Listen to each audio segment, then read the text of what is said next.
ঈদ সামনে রেখে বাজারে বেড়েছে মশলার ঝাঁজ, যা বাড়িয়েছে নিম্ন ও মধ্যবিত্তের দুশ্চিন্তাও।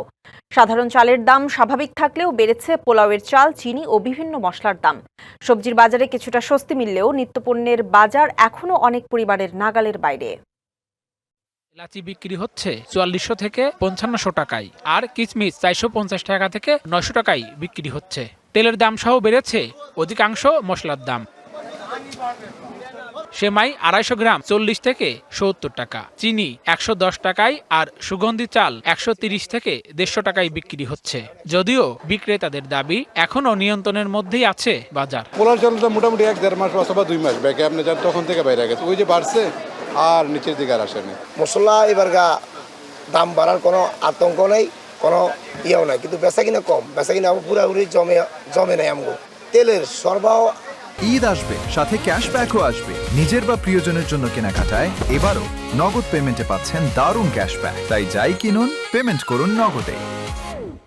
সেম অবস্থা, ১ মাস আগে ১৫ দিন আগে যে অবস্থা এখন এই অবস্থা। ৪ টাকা লিটার বাড়ছে, বাড়ার পর সরবরাহ ঠিক রাখে না। অন্যদিকে সবজির বাজারে কিছুটা স্বস্তি ফিরেছে। পটল ৮০, ঢেঁড়স ৪০, আলু ২০ এবং কাঁচামরিচ ৮০ টাকা কেজিতে বিক্রি হচ্ছে। তবে ক্রেতারা জানাচ্ছেন অনেকেই ঘরে ফিরছেন চাহিদার অর্ধেক বাজার নিয়ে। বাজার সেম কমই দেয়। আগে মরিচের দাম ছিল বেশি, এখন মরিচের দাম একটু কম দেখি আর কি। মাছের দামটা একটু বেশি, মশলা অল্প একটু বেশি। আমাদের যে সংসারের একটা বাজেট, আমাদের যে বেতন, ওই দিয়ে এখন পুষতেছে না। ওয়ালে বলে না যে পিঠ ওয়ালে ঠেকে গেছে সবাই, এখন কিন্তু কিছু বলতে পারতেছে না। অন্য কিছু বাদ দিয়ে কিছু এই করতেছে, প্লাস মাইনাস করে কিনতে লাগতেছে আর কি। এদিকে ডিম ও মুরগির দাম কিছুটা কমলেও মাছ ও মাংসের দাম এখনো চড়া। দেশি জাতের মাছ ৫৫০ টাকা থেকে ৭০০ টাকা, গরুর মাংস ৮৫০ এবং খাসির মাংস ১২০০ টাকা দরে বিক্রি হচ্ছে।